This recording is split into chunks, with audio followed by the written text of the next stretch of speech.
Porque assim, a gente analisar admiração e discordância tem dois vieses, né?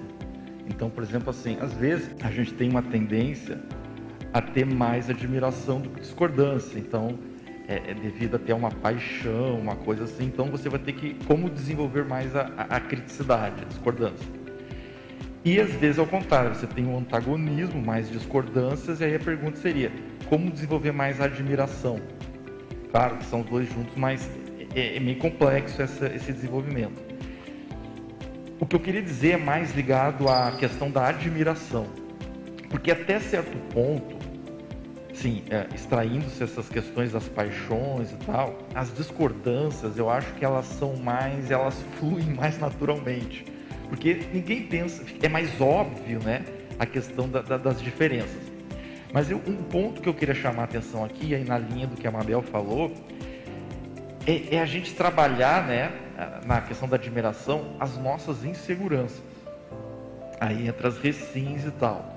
Por quê? Porque um dos fatores, né, que atrapalha muito isso, às vezes, é achar que o outro é uma ameaça, achar que o outro é um risco, é um adversário. E isso atrapalha demais a parte da admiração. É como se a gente colocasse uma cortina, uma venda emocional ou um conjunto de distorções na nossa percepção do outro. Então, às vezes, por exemplo, se o outro está numa posição de destaque ou ela está tendo um desempenho maior, melhor, aquilo ali não precisa ser necessariamente uma ameaça, um risco para mim, porque aquilo ali geralmente gera antagonismo nas pessoas também. Então, essa nossa capacidade de depurar as nossas inseguranças, os nossos emocionalismos, para a gente conseguir ver o outro com mais realismo e não de uma forma que nossas distorções, até certo ponto, o nosso egão, interfira nessa interpretação da personalidade do outro, sabe? Os nossos emocionalismos. Então, por exemplo, às vezes você teve até um atrito com uma pessoa, né?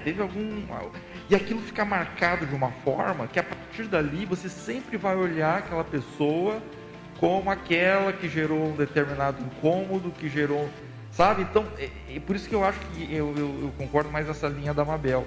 É um processo bem intraconsciencial e de recim, e da gente trabalhar essas nossas inseguranças, melindres, competitividade. Eu acho que a competitividade é um fator que atrapalha muito o binômio de admiração e discordância. Um tópico também que eu acho que é interessante para ajudar na admiração e discordância é o pré-perdão e o heteroperdão propriamente dito.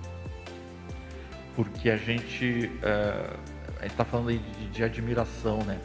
Uma admiração sincera aos trafores, às virtudes do outro, isso aí exige da gente um certo sobrepairamento das diferenças, né? E nós temos relações, eu acho, ainda muito conflitivas, muito cheias de diferenças, que faz com que a gente tenha níveis baixos de heteroperdão, né? Então eu vejo assim, o pré-perdão e o heteroperdão são elementos fundamentais para a gente desenvolver a admiração sincera. Porque uma coisa é a gente ter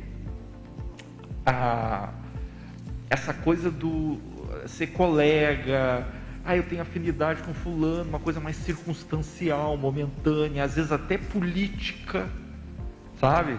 E isso não é exatamente uma admiração sincera.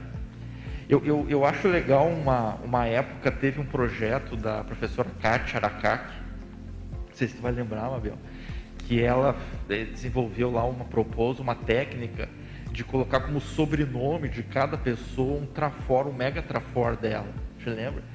Um dos objetivos daquilo ali era a gente desenvolver essa admiração, essa cultura traforista, ao invés daquela cultura do trafarismo, de dar muita ênfase às diferenças, né?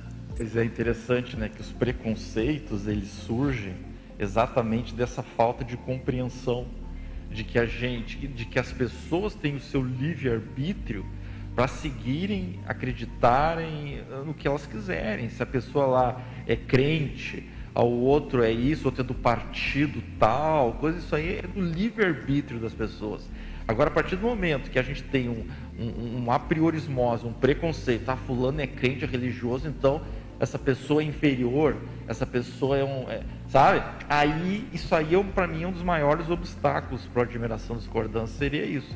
O preconceito, o apriorismo. Então, a gente tem que respeitar as consciências nos seus livre-arbítrios, né?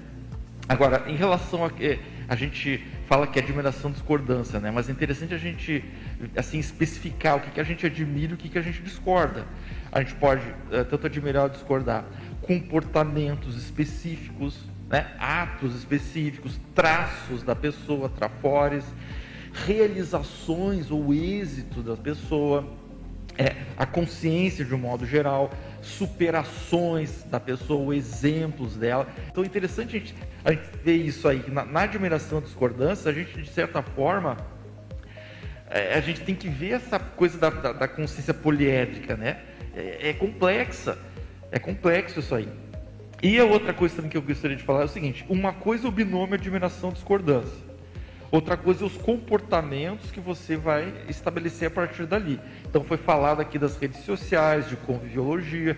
Às vezes, por exemplo, eu posso ter uma admiração muito grande por uma pessoa, uma família, um familiar, por exemplo, ter as minhas discordâncias, mas eu ter consciência de que conviver com aquela pessoa é impraticável, é tóxico para mim e para ela. Então eu tenho uma admiração por uma pessoa que eu constatei que eu não posso conviver com ela.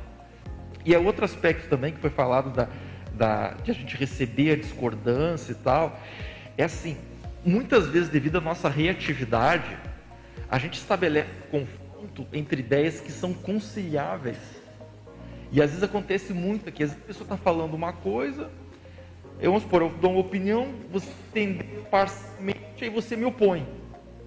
Mas na verdade as duas ideias eram conciliáveis, elas não são opositivas, elas são simplesmente ângulos, pontos de vistas diferentes do mesmo assunto.